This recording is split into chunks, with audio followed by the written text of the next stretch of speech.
Welcome to all defence academy বন্ধুরা। আজকে আরও একটি জিকেস পার্ট নিয়ে চলে এসেছি, পার্ট নাম্বার 6। যারা West Bengal police, Kolkata police এবং লেডি কনস্টেবল দিচ্ছ তাদের জন্য এই পার্টটা নিয়ে এসেছি। তারা অবশ্যই দেখবে। বিএসএফ, সিআইএসএফ, এসএসসি, জিডি যে সমস্ত ডিফেন্সের ভাইয়েরা পরীক্ষা দিয়ে তারা অবশ্যই এই পার্টটা দেখে যাবে।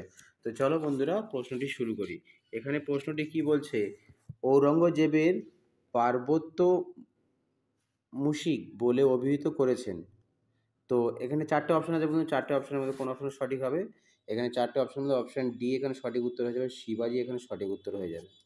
ঠিক আছে বন্ধুরা, চলো পরের প্রশ্নটা দেখে নিই। ভারতের প্রথম ব্রিটিশ ভাইসরয় ছিলেন? আমি কয়েক সেকেন্ড সময় নিচ্ছি বন্ধুরা, তারপর তোমরা কমেন্টে জানাবে। তো এই প্রশ্নের সঠিক উত্তর হয় বন্ধুরা option B, Lord Canning. Lord Canning ছিল ভারতের প্রথম ব্রিটিশ ভাইসরয়। চলো পরের প্রশ্নটা দেখে নিই। এশিয়াটিক সোসাইটির প্রতিষ্ঠাতা করেছেন? এশিয়াটিক সোসাইটি যেটা প্রতিষ্ঠা করেছেন সেটা কে? চারটে অপশন আছে বন্ধুরা, তো অপশন খেয়াল করে তোমরা উত্তর দেবে। আমি তার সঙ্গে উত্তরটা বলে দেবো, তোমরা অবশ্যই মিলিয়ে নেবে। তো এখানে সঠিক উত্তর হয়ে যাবে অপশন এ, উইলিয়াম জোন্স। খুবই গুরুত্বপূর্ণ প্রশ্ন বন্ধুরা, এই প্রশ্নটা অনেক পরীক্ষা আমরা দেখেছি, তো তোমরাও এই প্রশ্নটা মুখস্থ করে রেখো। চলো পরের প্রশ্নটা দেখে নিই। পরের প্রশ্ন হলো, পুনা চুক্তি সংগঠিত হয়? পুনা চুক্তি কত সালে সংগঠিত হয়? চারটে অপশন আছে বন্ধুরা, চারটে অপশনের মধ্যে অপশন বি এখানে সঠিক উত্তর হয়ে যাবে 1932 সালে। 1932 সালে পুনা প্যাক্ট বা পুনা চুক্তি সংগঠিত হয়। তো যে সমস্ত ভাইরা নতুন আছো আমাদের এই অল ডিফেন্স একাডেমিতে, তাদেরকে বলবো তারা সাবস্ক্রাইব করে রাখো, কারণ ডেলি আমাদের মক টেস্ট সিরিজ চলছে, ডাব্লিউবি, কেপি, এসএসসি, জিডি এই সমস্ত বিষয়ে, লেডি কনস্টেবলের। তো ডেলি তোমরা কনস্টেবলের জন্য পেয়ে যাবে। এছাড়াও যে সমস্ত ভাইরা নতুন আছো তারা পড়তে চাইলে অল ডিফেন্স একাডেমিতে চলে এসো, এখানে আবাসিকের ব্যবস্থা আছে ছেলে মেয়েদের জন্য, এটা কলকাতায় অবস্থিত।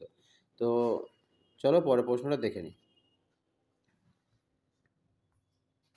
পরের প্রশ্নটা হচ্ছে, গান্ধীজির প্রথম সত্যাগ্রহ শুরু করেন? তো গান্ধীজি প্রথম সত্যাগ্রহ শুরু করেন কোন জায়গা থেকে? চারটে অপশন আছে বন্ধুরা, অপশনের মধ্যে কোনটা সঠিক হবে? দক্ষিণ আফ্রিকা। অপশন ডি এখানে সঠিক উত্তর হয়ে যাবে, দক্ষিণ আফ্রিকা তিনি প্রথম সত্যাগ্রহ শুরু করেছিলেন। চলো পরের প্রশ্নটা দেখে নিই। দর্শন শাস্ত্রের জনক বলা হয়? চারটে অপশন আছে বন্ধুরা, কোন অপশন সঠিক হবে? তো দর্শন শাস্ত্রের জনক হবে অপশন ডি এখানে সক্রেটিস। সক্রেটিসকে বলা হয় দর্শন শাস্ত্রের জনক। চলো পরের প্রশ্নটা দেখে নিই। গীত গোবিন্দ গ্রন্থটি রচনা করেন? খুবই গুরুত্বপূর্ণ প্রশ্ন বন্ধুরা, এটা পরীক্ষায় প্রায় সময় দেখতে পাই। তো গীত গোবিন্দ এটা কমন প্রশ্ন, তো এই প্রশ্ন সঠিক উত্তর হয়ে যাবে অপশন সি এখানে জয়দেব। জয়দেব হচ্ছে গীত গোবিন্দ গ্রন্থটি রচনা করেছিলেন। চলো পরের প্রশ্ন দেখে নিই। পরের প্রশ্ন হচ্ছে, ভারতের মিসাইল ম্যান নামে পরিচিত? তো এই প্রশ্নটি সবাই পারবে আশা করছি। তো চারটে অপশন আছে বন্ধুরা, এই অপশানটা কমেন্টের মধ্যে জানাও এই প্রশ্নের উত্তরটা কী হবে, কারণ এই প্রশ্নের সঙ্গে পরিচিত আমরা সবাই, প্রত্যেকটা বাঙালি আমরা এই প্রশ্নের সঙ্গে জড়িত আছি। মিসাইল ম্যান নামে পরিচিত কোন ব্যক্তি আমরা সবাই জানি, তো কমেন্টে এই প্রশ্নটা জানাও। চলো পরের প্রশ্নটা দেখে নিই। গোলাপি শহর বলা হয়? গোলাপি শহর কাকে বলা হয়? তো চারটি অপশান আছে বন্ধুরা, চারটে অপশনের মধ্যে কোন অপশনটা সঠিক হবে? গোলাপি শহর বলা হয় কাকে? না গোলাপি শহর বলা হয়, চারটি অপশনের মধ্যে আছে জয়পুরকে। গোলাপি শহর কাকে বলা হয় বন্ধুরা? অপশন ডি এখানে সঠিক উত্তর হয়ে যাবে, জয়পুরকে গোলাপি শহর বলা হয়। পরের প্রশ্নটা দেখুন। চিরস্থায়ী বন্দোবস্ত চালু করেন? চিরস্থায়ী বন্দোবস্ত কে চালু করেন? তো চিরস্থায়ী বন্দোবস্ত এখানে চালু করেন option B, Lord Cornwallis. Lord Cornwallis চিরস্থায়ী বন্দোবস্ত তিনি চালু করেছিলেন। চলে পরের প্রশ্নটা দেখে নিই। ফাউন্টেন পেন আবিষ্কার করেন কে? গুরুত্বপূর্ণ প্রশ্ন বন্ধুরা, ফাউন্টেন পেন আবিষ্কার করেন কে?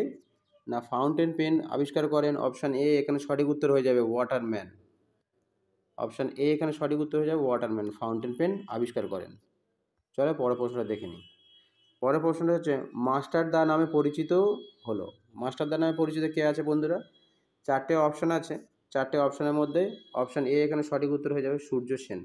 সূর্য সেনকে আমরা মাস্টার দা নামে চিনি। চলো পরের প্রশ্নটা দেখে নিই। পরিব্রাজক গ্রন্থটি রচনা করেছেন? তো পরিব্রাজক গ্রন্থটি রচনা করেছেন, চারটি অপশান আছে বন্ধুরা, কোন অপশানে সঠিক হবে? তো আমরা সবাই মোটামুটি এই প্রশ্নের সঙ্গে অবগত আছি, কোন অপশানে সঠিক হবে? তো অপশান এখানে সি সঠিক উত্তর হয়ে যাবে, স্বামী বিবেকানন্দ অপশানটি সঠিক উত্তর হয়ে যাবে। তো চলো বন্ধুরা পরের প্রশ্নটা দেখে নিই।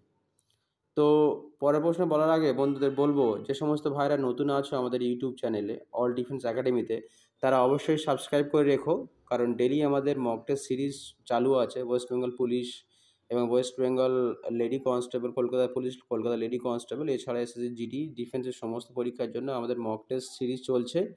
আর এছাড়া প্লে লিস্টে গিয়ে তোমরা যে সমস্ত পুরোনো পার্টগুলো আছে সেগুলোও দেখে নিতে পারো। এছাড়া অঙ্ক, জিআই, জিকে কেমন আছে সে পার্টগুলো তোমরা প্লে লিস্টে গিয়ে প্রত্যেক দিন তোমরা দেখতে পারো, কারণ প্রত্যেক দিন আমাদের আপডেট হচ্ছে জিকেগুলো।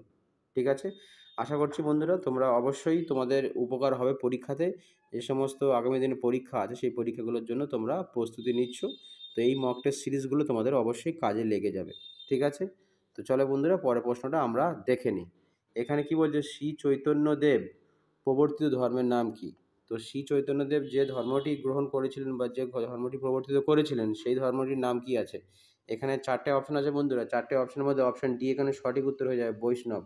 বৈষ্ণব এখানে সঠিক উত্তর, কারণ জৈনরা তুমি জানো, জৈন বৌদ্ধরা কি হচ্ছে বুদ্ধের যে বুদ্ধ যে ধর্মগ্রন্থটা নিয়েছিল সেটাই, জৈনরা হচ্ছে মহাবীরের, হিন্দুটা তুমি জানো, তোমরা বন্ধুরা জানো। তো এখানে বৈষ্ণব হবে সঠিক উত্তর, অপশন ডি এখানে সঠিক উত্তর হয়ে যাবে। তো চলো বন্ধুরা পরের প্রশ্নটা দেখে নিই। পরের প্রশ্নটা হচ্ছে, উইংস অফ ফায়ার আত্মজীবনীটি হলো, উইংস অফ ফায়ার আত্মজীবনীটি কার? এইটি খুবই গুরুত্বপূর্ণ, প্রত্যেকটা পরীক্ষা আমরা দেখতে পাই, তোমরা জাস্ট মুখস্থ করে রেখে দিও wings of fire, Kolkata police এবং ওয়েস্ট বেঙ্গল পুলিশে এই প্রশ্নগুলো অবশ্যই রিপিট হয়। ঠিক আছে, ইভেন এর আগেও কলকাতা পুলিশ, ওয়েস্ট বেঙ্গল পুলিশে এই প্রশ্নটি এসেছিল। তো তোমরা জাস্ট দেখে নিও এবং উত্তরটা মুখস্থ করে রেখে দিও। উইংস অফ ফায়ার হচ্ছে আত্মজীবনী লিখেছেন কে না, ডক্টর এপিজে আব্দুল কালাম। তো doctor APJ Abdul Kalam wings of fire এই প্রশ্নটি লিখেছিলেন। তো চলো বন্ধুরা পরের প্রশ্নটা আমরা দেখে নিই। তো পরের পরের প্রশ্নটা যেটা আছে,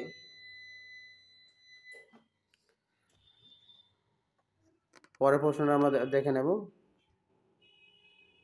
পরের প্রশ্নটা হচ্ছে, ঠেকচাঁদ ঠাকুর ছন্দ নামটি হলো। ঠেকচাঁদ ঠাকুর অ্যাকচুয়ালি কোন নামে পরিচিত ছিলেন সেই উত্তরটা আমরা এখানে কমেন্টে চাচ্ছি, কিন্তু তার আগে আমরা উত্তরটাও বলে দেব, তোমরা মিলিয়ে নিও কোন প্রশ্ন, এই প্রশ্নের সঠিক উত্তরটা কী হবে। তো এই প্রশ্নের সঠিক উত্তর হয়ে যাবে প্যারীচাঁদ মিত্র। টেকচাঁদ ঠাকুরের ছদ্মনাম কী ছিল? প্যারীচাঁদ মিত্র। একটি গুরুত্বপূর্ণ প্রশ্ন বন্ধুরা, তোমরা অবশ্যই প্রশ্নগুলো মুখস্থ করে রেখো, কারণ এই প্রশ্নগুলো পরীক্ষায় বারবার রিপিট হচ্ছে। চলো পরের প্রশ্নটা দেখে নিই। পৃথিবীর ছাদ বলা হয়, পৃথিবীর ছাদ বলা হয় কাকে? তো এখানে চারটে অপশন আছে বন্ধুরা। পৃথিবীর ছাদ বলা হয় কি? পামির মালভূমিকে। পামির মালভূমি আমরা সবাই জানি যে পৃথিবীর ছাদ হচ্ছে পামির মালভূমি, সেটা হচ্ছে সর্বোচ্চ উচ্চতা আছে, সেই জন্য পামির মালভূমিকে পৃথিবীর ছাদ বলা হয়। এছাড়া বন্ধুরা তোমরা কমেন্টে জানাবে যে তোমাদের কত স্কোর হলো।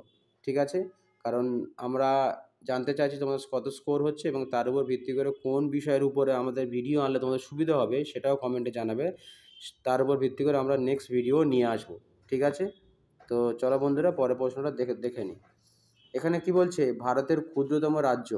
তো যে সমস্ত ভাইয়ের পরীক্ষা দিচ্ছ তারা ভারতের ক্ষুদ্রতম রাজ্য, বৃহত্তম রাজ্য, এগুলো তোমরা অবশ্যই পড়ে নেবে।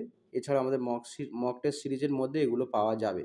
তো ভারতের ক্ষুদ্রতম রাজ্য কোনটা আছে? তো ভারতের ক্ষুদ্রতম রাজ্যর মধ্যে আছে কোনটা না, এখানে অপশান এ সঠিক উত্তর হয়ে যাবে, গোয়া।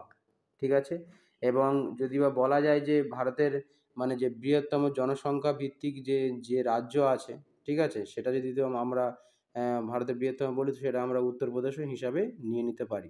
ঠিক আছে, তো চলো বন্ধুরা পরেরটা আমরা দেখে নিই। পরের পরের প্রশ্নটি হলো, ভারতের প্রথম মহিলা জ্ঞানপীঠ পুরস্কার বিজয়ী হলেন। ভারতের প্রথম মহিলা জ্ঞানপীঠ পুরস্কার বিজয়ী কে হলেন? এখানে চারটি অপশান আছে বন্ধুরা, তো তোমরা অপশানটা লেখো, আর আমি এখানে বলে দিচ্ছি, তার সঙ্গে কমেন্টভাবে তোমরা মিলিয়ে নিও। তো চারটি অপশানের মধ্যে কোন অপশান সঠিক হবে বন্ধুরা? অপশান সি এখানে সঠিক উত্তর হয়ে যাবে, আশাপূর্ণ দেবী। আশাপূর্ণ দেবী তিনি একমাত্র ব্যক্তি মানে মহিলা যিনি প্রথম জ্ঞানপীঠ পুরস্কার পেয়েছিলেন। ঠিক আছে, তো চলো বন্ধুরা পরের প্রশ্নটা আমরা দেখে নিই। আশা করছি বন্ধুরা তোমাদের এটা সাহায্য করবে, কারণ এই সমস্ত প্রশ্ন কিন্তু আমরা বিগত বছরে বিভিন্ন পরীক্ষায় দেখেছি, সেই জন্য আমরা এই পার্টটা নিয়ে এসেছি। তোমরা অবশ্যই এই প্রশ্নগুলো ঠিকঠাকভাবে মুখস্থ করে নিও, তো আগামী দিনের পরীক্ষায় অবশ্যই তোমরা পেয়ে যাবে এরকম ধরনের প্রশ্নগুলো। তো চলো বন্ধুরা নেক্সট প্রশ্নটা আমরা দেখে নিই, এবং আজকের শেষ প্রশ্ন। সেটা হচ্ছে ভারতের প্রথম এভারেস্ট জয়ী মহিলা। ভারতের প্রথম এভারেস্ট জয়ী মহিলা কে আছে বন্ধুরা? এই কটা অপশনের মধ্যে অপশান ডি এখানে সঠিক উত্তর হয়ে যাবে, বচেন্দ্র পাল। বচেন্দ্র পাল হচ্ছে ভারতের প্রথম এভারেস্ট জয়ী মহিলা। ভালো লাগলে বন্ধুরা শেয়ার সাবস্ক্রাইব করে দিও। অল ডিফেন্স একাডেমিতে এখানে আবাসিকের ব্যবস্থা আছে এবং এখানে পড়াশোনা করানো হয়। থ্যাংক ইউ সো মাচ বন্ধুরা। জয় হিন্দ, বন্দে মাতারাম। নেক্সট ভিডিওতে দেখা হচ্ছে।